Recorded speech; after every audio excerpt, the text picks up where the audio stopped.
다음 문제는 28번이에요.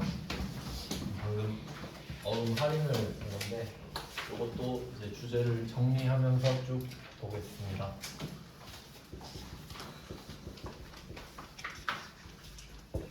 그럼 지금 약속 어음에 대한 파생되는 이슈들을 보고 있는 건데요. 첫 번째 봤던 게 추심을 의뢰하는 경우가 있었다. 해봤고, 그 다음에 이걸 은행에 갖다 팔아버리는 어음깡, 어음 할인인데요.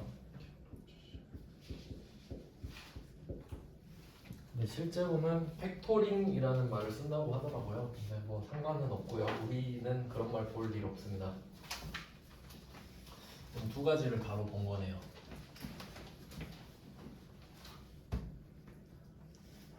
네, 그 다음은 28번 문제가 되겠습니다. 28번 문제는 일단 중요한 단어 하나 표시하고 문제 읽어볼게요. 두 번째 줄 오른쪽에 보시면 배서양도라고 있는데 이게 아주 중요한 말입니다. 배서양도.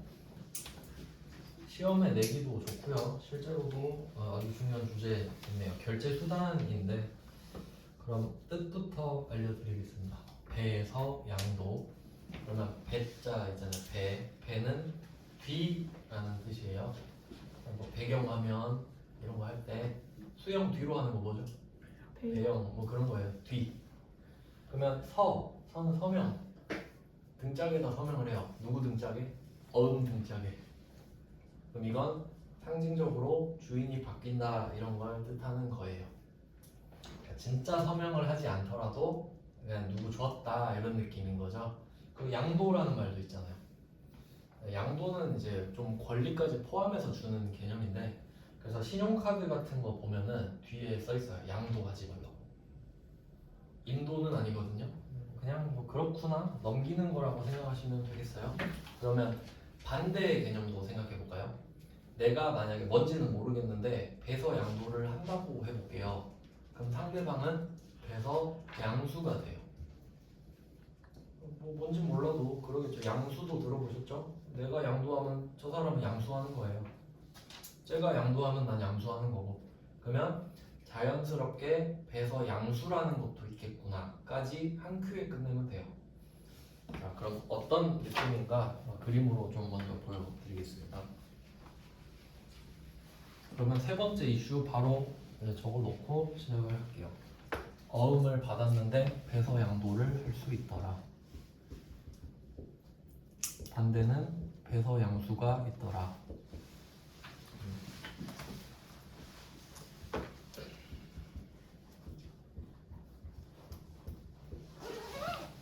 일단 시험에서는 되게 중요해요. 배서 양도랑 배서 양수가.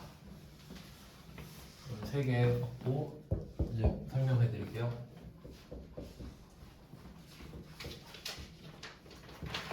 자, A 회사와 B 회사가 있습니다. 이때 B가 A가 B한테 팔아야겠다. A가 B한테 매출을 해요. 뭐 상관은 없습니다. 누가 팔든 간에. 그럼 이때 A가 B한테 물건을 주고 돈 내놓으라고 해요. 그럼 이때 B가 어음을 주는 거예요. 약속 어음을 줘요.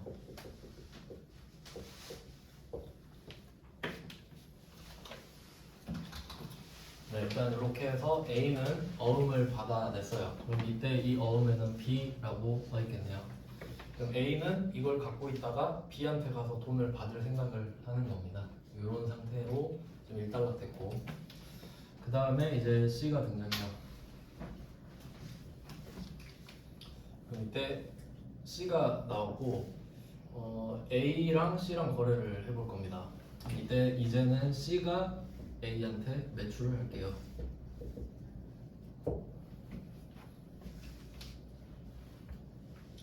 네, 이런 상황이 있을 수 있겠죠. 그러면 이번엔 A가 C한테 돈 줘야 되잖아요. 그럼 뭐 현금을 주든가 뭐 어음을 새로 써주든가 할 수 있는데 어떻게 결제하지? 생각해 보니까 내 주머니에 지금 약속어음 B라는 게 있는 거예요.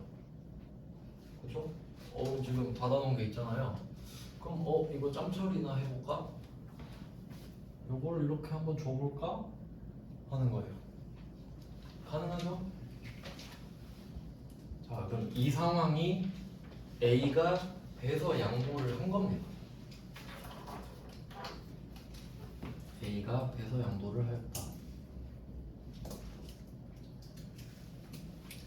그러면 A가 배서 양보를 했기 때문에 이 상대방은 지금 C죠, C? 얘는 배서 양수를 한 거예요.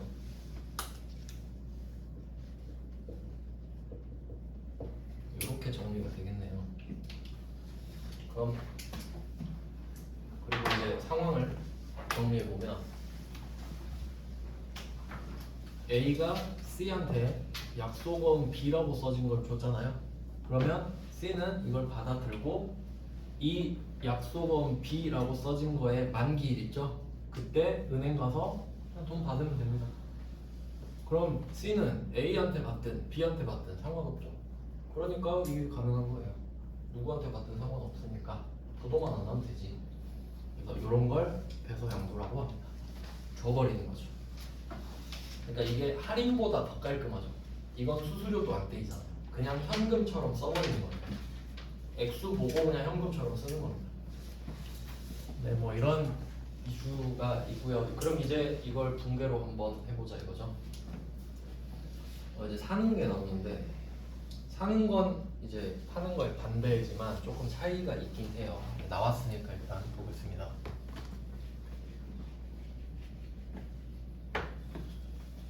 네, 우리가 지금 제조업인가 봐요. 왜냐하면 원재료를 하고 있어서 그렇습니다. 지금 부가가치세가 나왔는데 원래는 있지만 지금 우리는 무시하고 할 거예요. 일단 지금은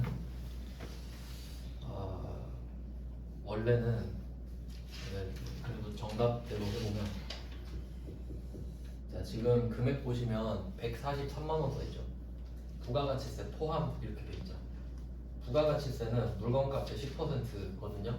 그러면 이 말은 뭐냐면 부가가치세가 포함된 금액은 물건값이 100%라고 했을 때 100%에 10%가 더 붙은 거예요. 그러니까 이 143만 원이 110%예요. 그러니까 여러분이 물건 살 때 구매하는 금액은 다 110%예요. 면세가 아닌 이상. 근데 그걸 그냥 딱히 말을 안 하는 거예요. 그러니까 이거 143만 원 1.1로 나누면 130만 원 나오죠. 130만 원에 13만 원이구나. 이걸 찾아내셔야 돼 원래는. 근데 지금은 이거 세무 2급이잖아요. 그러니까 그냥 제가 답을 그냥 쓸게요. 여러분 아직 부가세 안 배우셔서 그냥 뭐 원재료가 130만 원이고요. 이걸로 제조하는 거예요. 그러면 왜 130만 원만 넣냐? 13만 원을 구분기재하거든요. 왜냐면 사업자는 이거 돌려받을 수 있어요. 그래서 냈는데 구분기재해서 이거 돌려받을 거라고 다시 적어요. 그러니까 이것도 자산이지. 돌려받으니까. 원래 엄청 복잡한데 원재료 사면 보통 받을 수 있어요. 다시 돌려받을 수 있기 때문에 이거를 부가세 대급금이라고 하는데 여러분은 그냥 뭐 그런 값다만 하세요. 아직 부가세 안 배웠기 때문에 이거 그냥 따로 돌려받나 보다. 나중에 배우시는데 그러니까 지금은 돌려받을 수 있으니까 13만 원 따로 적는다 그랬잖아요. 만약에 못 돌려받는 경우도 있는데 그러면 그냥 합쳐서 143만 원 적습니다. 그럼 그냥 원재료를 비싸게 산 거밖에 안 되거든요. 그냥 뭐 그런 값다 하세요. 지금은 안 배웠습니다. 네, 이걸 외상으로 구입했대요. 그럼 우리가 파는 건 지금 배웠죠. 파는 거 매출채권, 외상매출금, 뭐 받으러 온 미수금 배웠잖아요. 그럼 이제 그것도 한번 언급은 해봐야겠네요. 매입이 나왔으니까. 그러면 이번에는 매입으로 가겠죠. 매출 반대가 매입이니까. 그럼 여기서 매입은 그냥 물건을 샀다는 뜻이 아니겠죠? 맨날 사던 거 샀다는 뜻이겠지. 그러니까 제조회사는 원재료를 샀다는 뜻일 거예요. 제조회사는 원재료를 사서 만들어 파니까. 그러면 유통업은 도소매업 같은 경우는 상품을 사서 상품을 팔겠죠. 그럼 상품을 살 수도 있고 뭐 그런 경우가 있겠죠. 그럼 이때 매입하고 그 외로 또 뺄 수 있겠네요. 그럼 이때 이 매입할 때는 이제 매입 채무라고 말을 할 거예요. 매출 채권의 반대는 매입 채무가 되는데 그냥 이름을 가지고 생각해 보는 거예요. 내가 매출을 했잖아요. 그럼 물건을 쟤한테 준 거죠. 그럼 돈을 줘라. 나한테 돈 줘. 근데 얘가 돈을 아직 못 주겠대. 그럼 돈을 받을 권리를 갖게 되죠. 그러니까 매출을 하면 채권이 생기는 거예요. 당연한 거죠. 그럼 이번엔 매입을 해요. 야, 원재료 좀 보내줘 했는데 오늘 내가 돈을 못 줘요. 그럼 내가 다음에 줄게 하면 채무가 생기죠. 매입 채무. 이건 그냥 생각해서 찾는 거지 외우는 게 아니죠. 그럼 매입 채무엔 뭐가 있냐? 자, 아까 외상 매출금이랑 받으러 온 배우셨죠? 이번에는 외상 매입금. 외상 매입금 그대로 반대예요. 외상 매출금, 외상 매입금. 그리고 지급 어음 이렇게 됩니다. 이름이 아다리가 안 맞아요. 이거 저 되게 불편한데 배울 때 항상 생각했거든요. 아까 받으러 오면죠. 받을은 한글 아닙니까? 그리고 이제 정확히 따지잖아요. 이 어음을 받을 거라는 소리가 아니죠. 어음은 지금 받았고 이걸 갖고 있어야 돈을 받을 수 있다는 소리죠. 그러니까 받으러 오면 돈 받으러 오면요. 이 어음을 받을 거라는 소리가 아니죠. 어음은 받았어. 이걸 갖고 있어야 돈을 받아요. 맞죠? 그럼 이것도 마찬가지죠. 어음을 지금 줬죠. 지급어음. 지금 줬으니까. 받으러 오면 지금 받았으니까 이거 갖고 있으면 돈 받으러 오. 이건 지금 어음을 지금 지급했으니까 지급어음. 아, 좀 불편해요. 안 맞아서. 줄 어음 뭐 하든가. 그렇죠. 줄 어음 받으러 오면 맞잖아요. 근데 뭐 그냥 그런갑다 해야지 어떡해요. 우리는 을인데. 그래서 이 두 개를 보시면 돼요. 반대. 그럼 얘는 부채죠. 돈 나갈 거니까. 그럼 그 외도 있겠네요. 매입 채무가 아닌데 돈을 줘야 될 수도 있을 거 아니야. 그럼 미수가 못 받은 돈. 미수 반대는 미지급. 그냥 반대입니다. 그래서 반대는 미지급금이 돼요. 미지급금. 그럼 얘는 미수금 반대죠. 근데 이게 그냥 매출과 매입이 반대라고 생각하실 수 있는데 빈도수를 한번 생각해 볼게요. 빈도수. 여러분이 실제로 제조업을 운영한다고 생각해 볼게요. 그러면 팔 때 90% 이상 제품 상품 팔걸요? 토지, 건물, 기계장치 파는 건 아주 드물걸요? 실제로. 그러니까 미수금을 볼 일이 거의 없을걸요? 그냥 빈도수 자체가 굉장히 적기 때문에. 근데 사는 걸 생각해 보세요. 사는 건 원재료랑 상품만 사는 거 아니에요. 뭐 직원들 이거 줄 거 이것도 사고 저것도 사고 막 원재료랑 상품 아닌 거 엄청 많이 산다고요. 실제로. 그러니까 미지급금은 빈도수가 훨씬 높을 겁니다. 미수금에 비해서. 그래서 미지급금 문제가 많이 보일 거고 여러분은 이걸 많이 틀리실 거다. 미리 예고합니다. 그럼 어떻게 틀릴까? 토지를 샀다. 토지를 사고 약속어음을 지급했다. 지급어음 쓰고 틀리겠죠? 미지급금이잖아요. 토지는 상품 아니고 원재료 아닌데? 물론 내가 부동산업을 운영하고 있으면 토지도 상품이라고 부릅니다. 아시겠죠? 땅이 아니야. 난 그냥 이거 팔 건데 이런 느낌이라서 그건 예외적인 거고. 자, 이거 한번 봤습니다. 부채예요. 얘네들은 부채 라인. 그러면 지금 이제 이 문제 풀려고 설명드린 건데 원재료를 외상으로 구입하였는데 지급하지 못한 외상매입금. 그럼 말을 해줬죠. 이때 그냥 외상매입금으로 달아놨다는 소리예요. 지급어음이 아니라. 그럼 그렇구나 하고 그 분계를 생각해보면 외상매입금 이렇게 달아놨겠죠.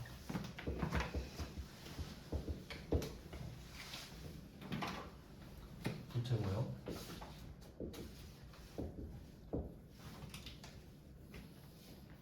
네, 그리고 또 생각을 해보는 겁니다. 우리가 외상을 여기서만 했을까? 저기서도 했고 저기서도 했겠죠. 누구한테 갚아야 될지 또 적어줘야겠죠. 여기서는 나라네요. 나라. 네, 지금 이런 상태가 되어 있는 것 같죠. 자, 이건 돼 있는 겁니다. 지금 하는 게 아니라 1월 10일에 이걸 했어요. 우리가 지금 하는 거 아니에요. 그래서 이걸 보고 생각하자는 거죠. 자, 그럼 우리 143만 원 갚아야 되죠. 자, 이걸 갚기 위해서 대신으로부터 받은 약속금 이야기하고 있네. 그럼 또 어떤 거래가 있었을까 생각해봐야겠죠. 얘는 위에다가 적을게요.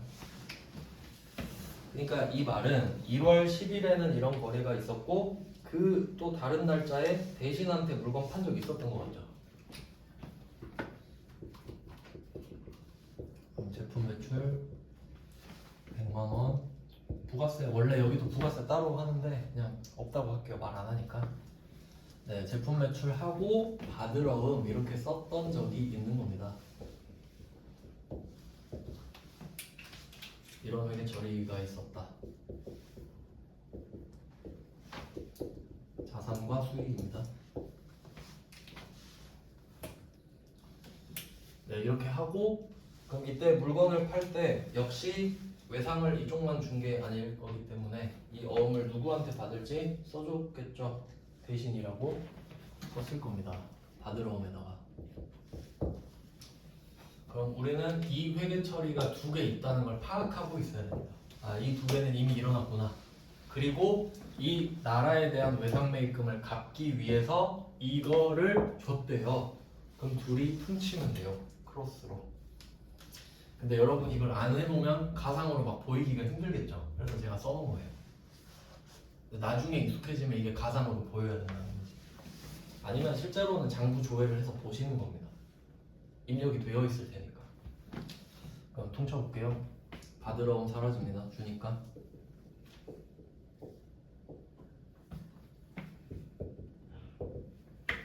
외상매입금도 사라져요.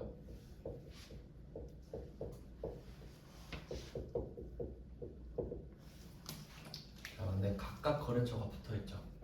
해결해줘야겠죠? 똑같이 나라 대신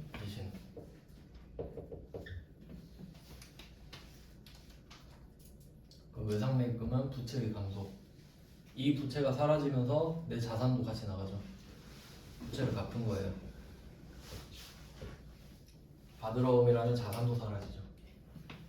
부채를 갚으려면 자산이 반드시 나가야 됩니다. 근데 이걸로 부족하네요. 그럼 일단 이거 무슨 말 한 거예요? 나라한테 돈 갚으면서 야 이거 갖고 있다가 대신한테 가서 100만 원 받아.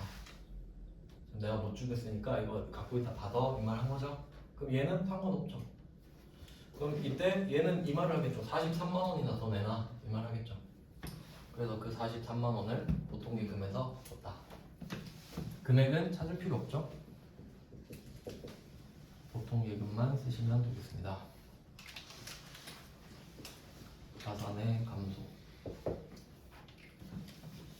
그래서 지금 답이 요건데 이것만 답이죠? 이 위에 거는 이미 우리가 했었어요 예전에. 참고하려고 보여드린 거고. 그러니까 이제 이런 걸 보고 깨달으셔야 돼요. 아 이런 문제가 어려운 문제구나. 한 문제 풀려고 붕괴 3번 쳐야 되죠. 근데 실제로 그렇게 하셔야죠. 어쩔 수 없잖아요. 정리를 해야 되는데 어떻게. 그래서 거래처 포인트도 있고 배서양도 어렵구나 이렇게 생각을 하시고요. 그럼 왜 배서양도죠? 지금 내가 나라 얼굴을 보고 있죠. 내가 지금 마주하고 있는 상대는 나라죠. 나라야 내가 오늘 143만 원 갚을게 하고 지금 이야기하고 있죠. 근데 이 자리에 없는 대신이 튀어나오죠. 이게 배서양도가 성립되는 거예요. 남의 걸 갖다 주니까 배서양도는 거. 그럼 얘는 졸지의 배서양수가 되는 거죠. 그럼 얘는 나라한테 가서 받아야겠구나, 대신한테 가서 받아야겠구나 이 생각하겠죠. 네, 이렇게 하는 게 배서양도이고요. 자, 그리고 바로 붙여놨습니다. 29번 문제에서는 이거 속으시면 안 돼요. 28번 문제는 배서양도하고 이렇게 돼 있죠. 누가 있다고? 내가 배서양도를 했죠 지금. 그럼 상대방은 배서양수고. 자 이제 29번 문제 보세요. 29번 문제는 배서양도를 했어요. 받고 이 말은 배서양수하고 이 말이죠. 근데 배서양도 나왔다고 배서양도라고 생각하면 안 돼요. 배서양도를 한 건 내가 아니라 쟤예요. 그러니까 난 지금 배서양수라고. 그래서 배서양도 받고에다가 배서양수라고 쓰세요.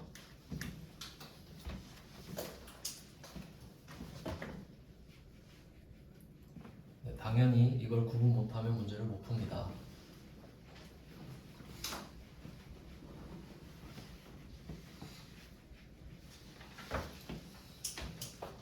네, 그러면 일단 힌트 하나 드릴게요. 방금 말씀드렸는데 배서양도든 배서양수든 이 두 가지 중에 하나가 성립이 되면요, 내가 지금 마주보고 있는 애 있죠, 거래처 상대방, 걔 말고 다른 애 한 명 더 나와요.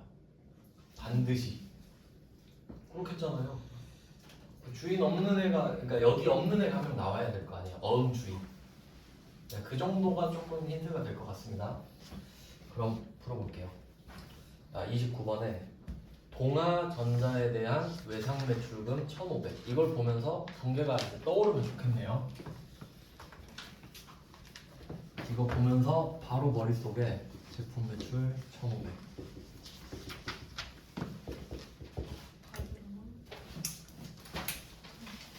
아니, 외상매출금. 왜냐면 외상매출금 1,500이라고 돼 있으니까 일단 외상매출금 1,500.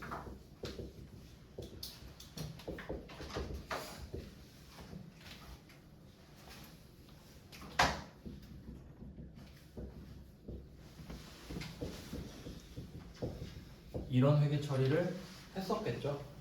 뭘 보고 알 수 있냐? 동아전자에 대한 외상매출금 1,500. 딱 여기까지만 보고. 왜 생겼겠어요? 매출을 했으니까 생겼겠지. 그러니까 이렇게 하는 게 이제 실력이 된다는 거죠. 아, 그럼 이게 이렇게 있구나, 이렇게 정리가 돼야 돼. 그리고 거래처는 동아전자 이렇게 써야겠죠. 동아전자. 이 상태가 떠오르면 베스트죠. 그럼 이걸 우리가 지금 보고 있는 게 누군지 보세요. 동아전자 얼굴을 보고 있어요. 동아전자가. 그러니까 얘가 지금 1,500을 주겠다는 소리 아닙니까? 그럼 빨리 줘봐, 뭘로 줄래? 이런 거예요. 근데 이거 딱 내는 거예요, 약속어.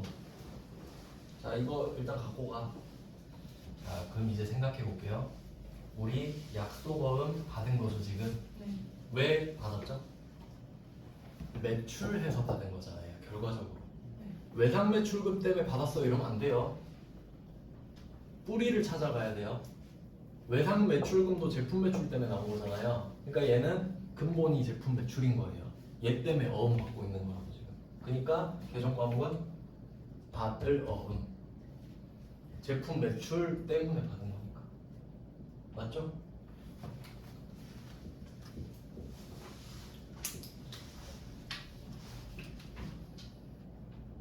그럼 토지 팔고 받은 거면 미수금이잖아요. 그렇게 결정된다고. 그럼 그때도 미수금이었겠지 애초에. 그럼 안 바꾸겠죠? 아니에요. 이번엔 바꿔요. 왜냐면 지금 동아가 지 외상 매출금을 털라 그러죠. 그러니까 동아 입장에서는 외상 매입금이겠지. 우리는 외상 매출금인데 우리 입장에서는 이거 없어지는 거 맞죠? 지가 어떻게든 해결을 하겠다잖아요. 그러면 외상 매출금을 없앱니다. 거래처는 똑같이 써줘요. 동아.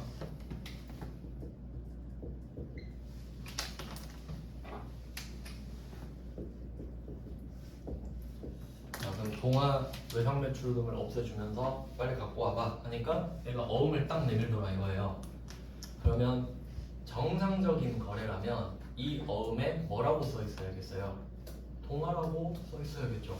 동아가 주잖아요 지금. 근데 얘가 주는 거에 뭐라고 써 있냐면 평화산업이라고 써 있는 거예요. 근데 우리는 상관없죠. 뭐 이따가 좀 더 기다려야겠네 이 정도 느낌이지 그냥. 그래서 평화. 여기 없는 애 나왔죠. 그리고 금액이 부족하네요. 1,000만 원이에요.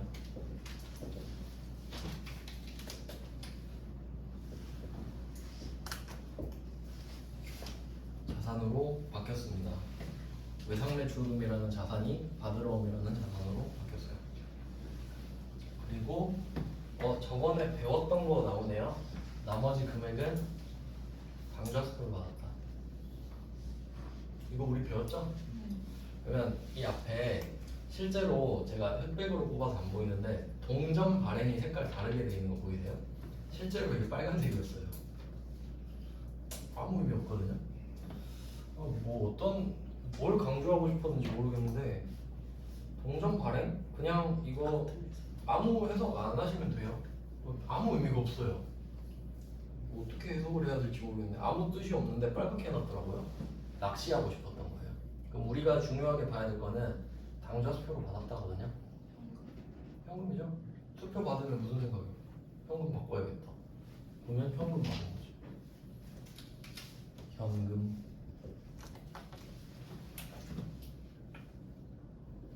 500만 원. 아 이것도 금액 찾을 필요 없지. 의도적으로 안 적겠습니다. 자 그러면 문제 한번 바꿔볼게요. 나머지 금액은 자기압 수표로 받았다. 어떤가요? 똑같죠? 자기압 수표가 더 확실한 현금이라 말씀드렸죠? 은행이 뽑은 건데. 그래서 결론은 수표 받으면 현금 증가. 수표 받으면 현금 증가. 그래서 이것도 이제 종합 문제 성격인데 29번은 배서 양수 아시겠죠? 다른 애 걸로 받았다. 그러면 여기서 또 한번 살짝 바꿔볼게요. 제품 매출을 토지로 바꿔볼게요. 제품 매출 토지. 그러면 처음에 토지 1,500 주고 미수금 동화 이렇게 했겠죠. 미수금 동화 1,500 그리고 얘가 돈을 갚겠대요. 그럼 미수금 동화 사라지고 얘가 어음을 줬는데 또 미수금이죠. 그럼 붕괴할 필요가 없나? 아니요. 거래처가 바뀌는데요. 그럼 이건 붕괴를 해줘야 돼. 거래처가 바뀌잖아. 중요한 거죠. 얘한테 받을 거 얘한테 받아야 되면 붕괴해줘야 되잖아요. 그럼 똑같은 미수금인데 거래처 때문에 두 번 써줘야 돼. 물론 또 금액이 다르니까 현금 이거까지 써주셔야겠죠. 생각해볼 수 있죠? 그런 겁니다. 배서 양도, 배서 양수 한 표 해봤어요. 이거 많이 틀려요. 28번, 29번 거래처 때문에. 네, 이렇게 하면 추심의뢰 받고 어음 할인 받고 배서 양도도 받습니다. 자, 이제 30번입니다. 그러니까 모든 주제가 어려운 게 아니라 이제 쭉쭉 나가는 거예요. 그럼 30번 보시면 일양 패션으로부터 받아 보관하던 받으러 온 500만 원 이야기하거든요. 그럼 얘는 그냥 계정 과목 깐 거죠. 그냥 내가 알려줄게. 이거 받으러 온으로 했거든 이 말이죠. 왜냐면 정확한 표현은 이렇게 해야 되죠. 보셨겠지만 일양 패션으로부터 받아 보관하던 약속어음 이렇게 말해야 되죠. 받으러 오면 계정 과목이잖아요. 근데 출제자가 그냥 착한 거예요. 자, 이때 500을 만기일이 되어 결제은행에 제시했어요. 갖고 가서 저 돈 주세요. 근데 은행원이 일양 패션 계좌 보니까 돈이 없네요. 이 상황이 지급 거절됐다. 이게 부도입니다. 네 번째 이슈 나왔네요. 부도. 부도는 전문 용어로 지급 거절. 은행이 지급 거절했으니까 부도가 난 거잖아요. 부도. 지급 거절. 그러니까 은행이 지급 거절한 겁니다. 근데 이때 은행이 지급 거절을 한 게 은행이 나 싫어해서 그런 거 아니죠. 그냥 이 일양 패션 통장에 돈이 없대요. 그럼 어떡하죠? 자산이 없어지는 거는 일단은 받으러 오면 없어지는 건 아시겠죠?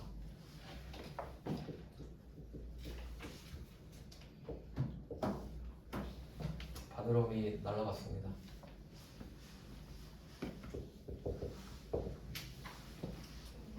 근데 그나마 다행인 거는 이게 만약에 외상 매출금이었잖아요. 진짜 그냥 나가리거든요. 이거 법으로 한번 붙어볼 수 있죠. 그러면 바로 나가리 되는 게 아니라 잠깐 대기, 보류. 법원에서 한번 싸워보게. 이렇게 한번 보류 단계를 거쳐요. 왜 법적 효력이 있으니까 어음은. 그러면 내가 시간만 지나면 받을 수 있었던 자산은 사라져요. 이제 조건이 붙지. 법원에서 붙어서 이겨야 돼요. 왜냐면 당연히 상식적으로는 이기는데요. 그 법원이 파산 신청해서 법원이 받아주면 어떡해? 그럼 난 돈 못 받습니다. 법원이 와가지고 야 얘 파산 났으니까 너 돈 받지 마. 이러면 어떡해? 그럼 이제 그건 나가리가 되는 거예요. 그러니까 그걸 한번 기다려 보자는 거지. 그 이름이 부도 어음과 수표라는 게 있어요. 그 보류 상태.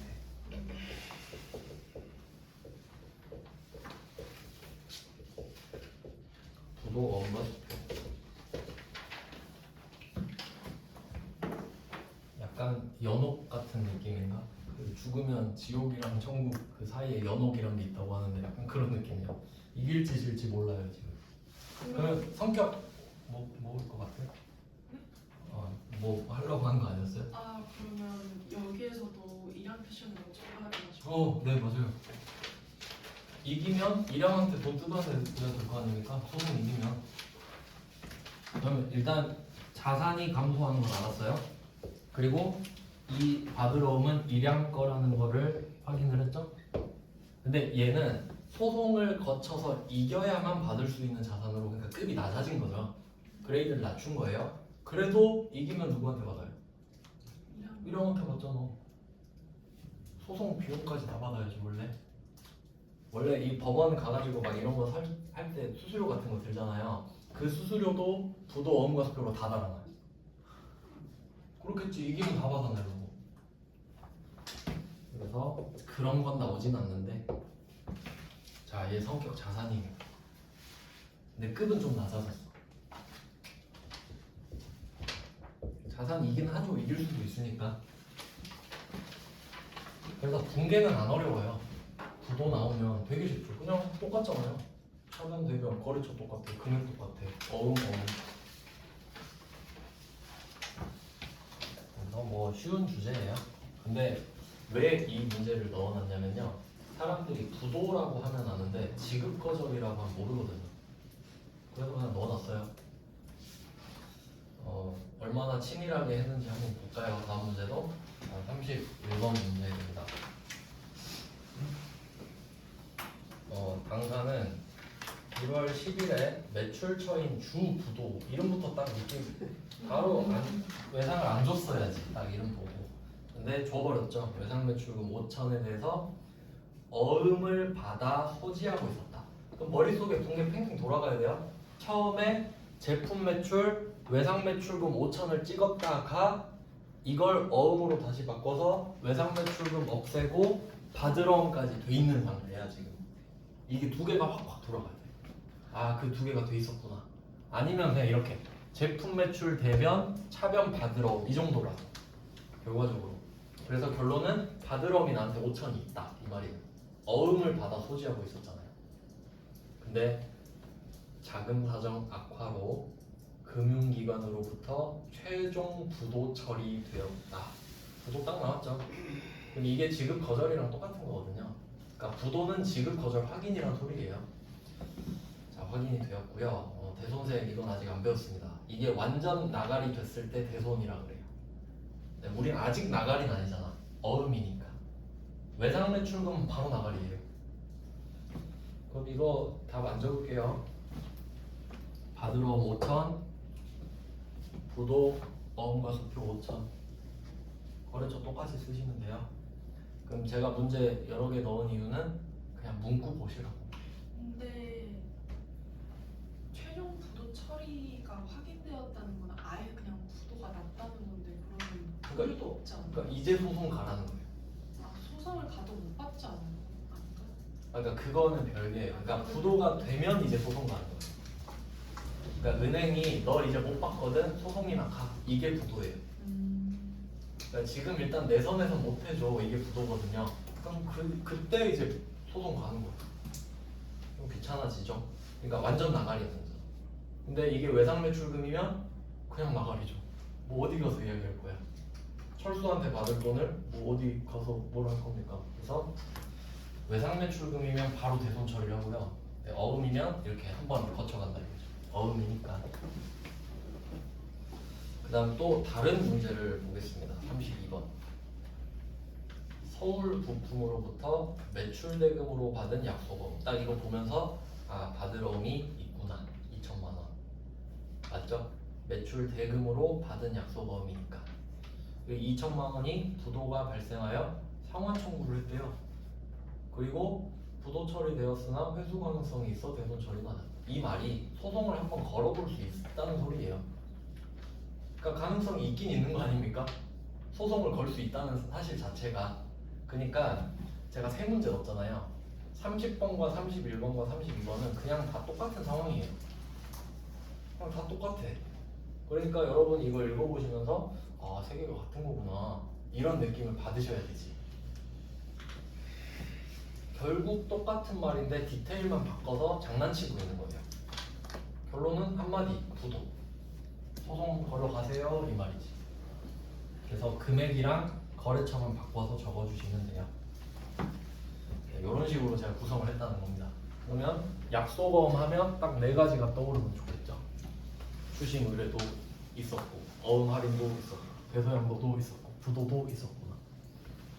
사실 한 개 더 있는데 기분 나쁘겠죠, 한 개 더 하면. 그거는 일부러 안 넣었는데요. 그냥 말로 설명을 드리면 그 상대방이 어음을 줬잖아요. 그럼 만기일이 찍혀 있죠. 근데 한 2달 뒤라고 해보세요. 그럼 내가 2달을 기다렸다가 야 이제 돈 줘 했는데 아 좀만 더 기다려주면 안 될까? 만기 연장해서 다시 주는 경우가 있거든요. 그걸 개서라 그래. 개서. 고쳐서 다시 준다. 뭐 그런 건 그냥 뭐 푸실 수 있겠죠. 그냥 네, 하면 되니까. 네, 주요한 주제가 아니라서 언급은 하지 않았어요. 그러면 이 주제 채권 지금 배우고 있잖아요. 한번 다시 정리를 해볼까요?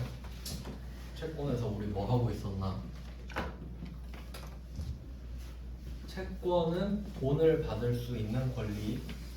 여기서 매출 채권이 튀어나왔죠. 그러니까 채권 중에 제일 중요한 채권이 매출 채권인 거예요. 매출을 해서 생긴 채권이니까. 그러면 매출 채권은 2개가 있었죠? 외상 매출금이랑 받으러 계정 과목으로 분류한다면요.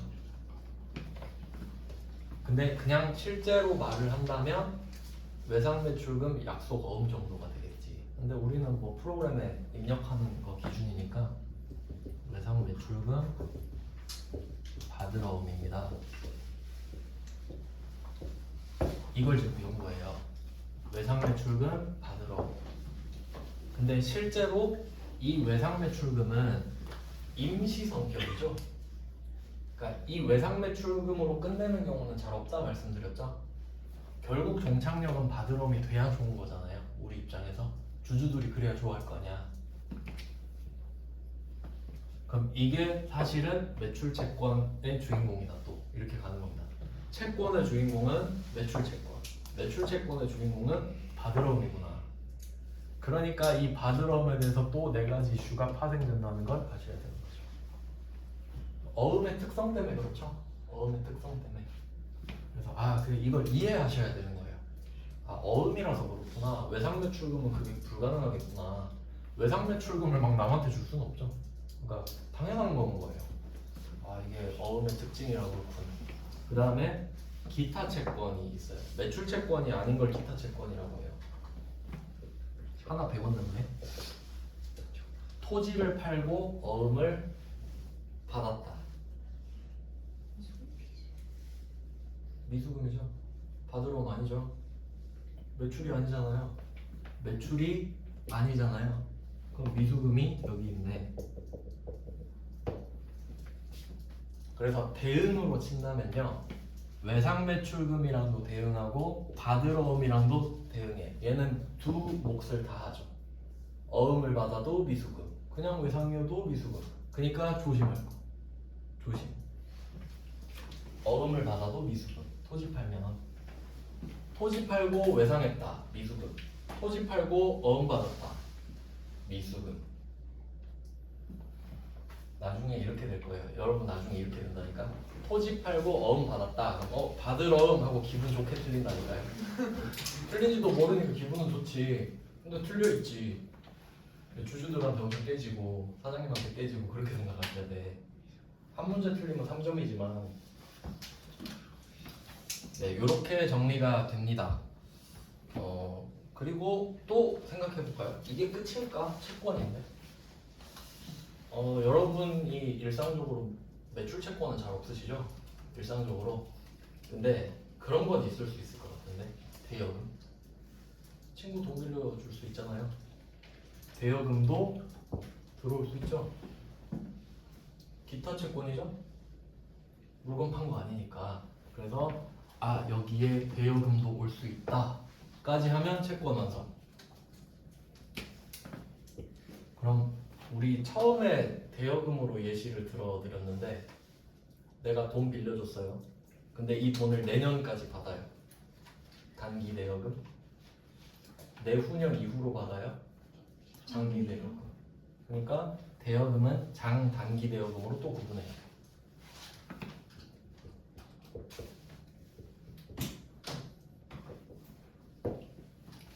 네, 여기까지 일단 이해를 해보고요. 그럼 지금 제가 제시한 키워드는 채권이죠. 그럼 채권에서 이렇게 파생이 된다는 거 확인했어요. 근데 이거를 다른 기준으로도 바꿔볼게요. 유동자산과 비유동자산. 그거 할 줄 아셔야 돼 계속. 자, 그럼 이걸 유동자산, 비유동자산으로 자르는 거예요. 한번 볼게요. 자, 매출 채권은요 기본적으로는 유동자산이에요. 왜냐면 돈 빨리 받고 싶으시죠? 네, 그러니까 유동자산. 그리고 그러니까 거의 한 6개월 안으로 하는 걸로 알고 있는데 아주 특이한 경우로 막 내후년 이렇게 받는다 하면 장기 외상 매출금, 장기 바드러움이 따로 있어요. 왜냐면 그건 특이한 케이스이기 때문에 이름을 따로 만들어 놓은 거예요. 근데 별말 없으면 매출 채권은 당연히 내년까지 받아야 되죠. 그러니까 얘네들은 기본 성격이 유동자산. 기본적인 성격이. 미수금도 마찬가지예요.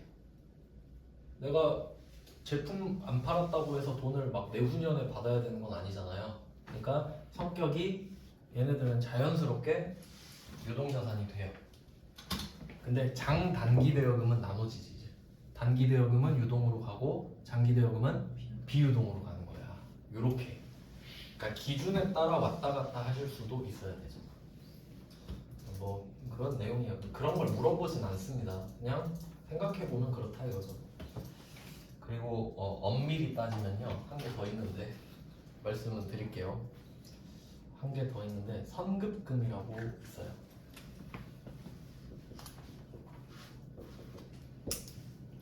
이건 뭐 중요한 건 아닌데 많이 헷갈리고 좀 틀릴 것 같긴 해요. 선급금. 이름으로 뜻을 유추해 볼게요. 선급이라고 돼 있잖아요. 먼저 줬다는 뜻이죠. 먼저 줬죠. 그럼 제가 이름으로 뜻 찾는 법 알려드릴게요. 진짜 중요한 거예요. 그럼 이러면 찍어서도 맞춰요. 사실 찍은 게 아니죠. 아는 거죠. 그럼 한번 해볼게요. 선급금이랑, 왜냐면 나중에 여러분 선수금이랑 헷갈려요. 그렇겠죠. 근데 지급 아니면 받는 거야. 회계는 정말 간단한 게 물건을 줬냐 받았냐 밖에 없고요. 돈을 줬냐 받았냐 밖에 없어요. 근데 그 와중에 그 두 개가 그냥 헷갈리는 거야. 왜냐면 생각을 안 해서 그래요. 생각을 하면 절대 헷갈릴 수가 없거든요. 그래서 생각하는 법을 연습해보자 이거죠. 자, 선급금으로 제가 뜻 찾는 법 알려드릴게요. 자, 첫 번째 키워드는 급이에요. 지급이에요. 지급. 안 어렵죠? 급이 지급인 거 안 어렵죠? 근데 뭘 지급했는지 보세요. 물건을 지급했을까? 돈을 지급했을까? 돈 줬죠? 그러니까 지급금인 거야 이거. 지급금. 그럼 지급금 찾았죠? 그럼 이 말로 뭘 찾을 수 있냐면 여러분은 물건을 사고 있어요. 아니에요? 맞아요. 돈 주고 물건도 혹시 줄 건가요? 아니죠? 돈을 주는 이유는 물건을 사고 싶으니까. 그러면 지급금 보고 이거 매입이구나 딱 바로 찾아야 돼. 아시겠죠? 돈이 갔으니까 물건은 와야지. 이 정도는 기계화가 돼 있어요. 기계화가. 돈 줬으니까 사는 거고. 매입 찾았죠? 그 다음에 선 뭐일 것 같아요? 먼저 선이겠지. 그럼 먼저 돈을 준 거야. 사는데 왜 먼저 줬을까? 내가 물건을 빨리 받고 싶어요. 나부터 줘, 나부터. 그러니까 물건을 받기도 전에 먼저 돈을 줘버린 거예요. 이런 걸 우리가 전문 용어로 계약금이라 그래. 맞죠? 그럼 매입 계약금이에요. 선 나왔으니까 계약금. 물건은 거래도 안 됐는데 돈이 왔다 갔다 하는 이유가 뭘까? 계약 했으니까. 그러면 선급금은 매입 계약금 이렇게 나와요. 지급을 했어. 물건 사는 거네. 돈 줬으니까 물건 사는 거네. 근데 물건을 사는데 돈을 먼저 줬네? 아, 내가 계약금을 줬구나. 그럼 여러분이 계약금을 지금 건 거거든요. 자산이죠 지금. 왜 자산일지 생각해 볼까요? 네. 혹시 이거 기다리면 돈 받나요? 그건 아니죠. 근데 남들보다 돈 먼저 물건 받을 수 있는 권리가 생겼네. 그것도 권리죠. 권리입니다. 빨리 돈 주라고. 아니 물건 주라고. 현금이에요. 얘도 거래처 써야겠죠. 그럼 채권은 공통적으로 다 거래처 쓰네요. 왜냐면 결제일이랑 다르니까. 인도일이랑. 그래서 거래처가 반드시 붙습니다. 관리를 해주셔야겠죠.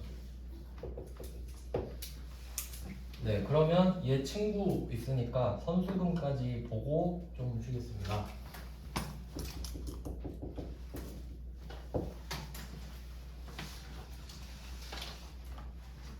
다른 데서는 설명도 안 해줄걸? 외우라는 말도 안 할걸? 그냥 선급금입니다, 선수금입니다 이래요. 자, 그럼 선수금 볼게요. 수금부터 갈까요? 수금. 돈 받았죠? 왜? 물건을 파니까. 매출이네요. 돈을 받았어. 물건 줄게. 근데 먼저 받았죠. 먼저 받았네? 그러면 얘가 나한테 100만 원 던져놓고 아 빨리 좀 줘, 빨리 좀 줘, 푸시 넣쳐. 나 부담스럽지? 부채. 빨리 줘야 되잖아요. 부채야, 선수금은. 근데 나중에 뭐 선급금, 자산, 선수금, 부채 이렇게 외우면 바닥이 드러나요. 까먹거든. 근데 이 찾아가는 방법을 기억하시면 어떻게든 찾아냅니다. 꾸역꾸역이라도. 맞지? 그러니까 이렇게 이해를 하셔야 돼요. 시간이 좀 걸리시더라도. 근데 나중에는 기계어가 돼버려요. 계속 반복하면. 아시겠죠? 찾는 거? 그래서 선급금은 금전 채권은 아니에요. 그러니까 채권도 금전 채권, 비금전 채권 나누거든요. 그럼 여기서 선급금 빼고 다 금전 채권이죠. 돈으로 받으니까. 그렇게 구분하기도 해요. 근데 얘는 비금전 채권이지. 내가 계약금 던져놓고 물건을 달라고 할 권리가 생긴 거니까. 네, 뭐 이 정도 보시고요. 네, 이번에도 10분 쉬고 이제 마지막 시간이죠. 10분 정도 쉬고 다시 하겠습니다.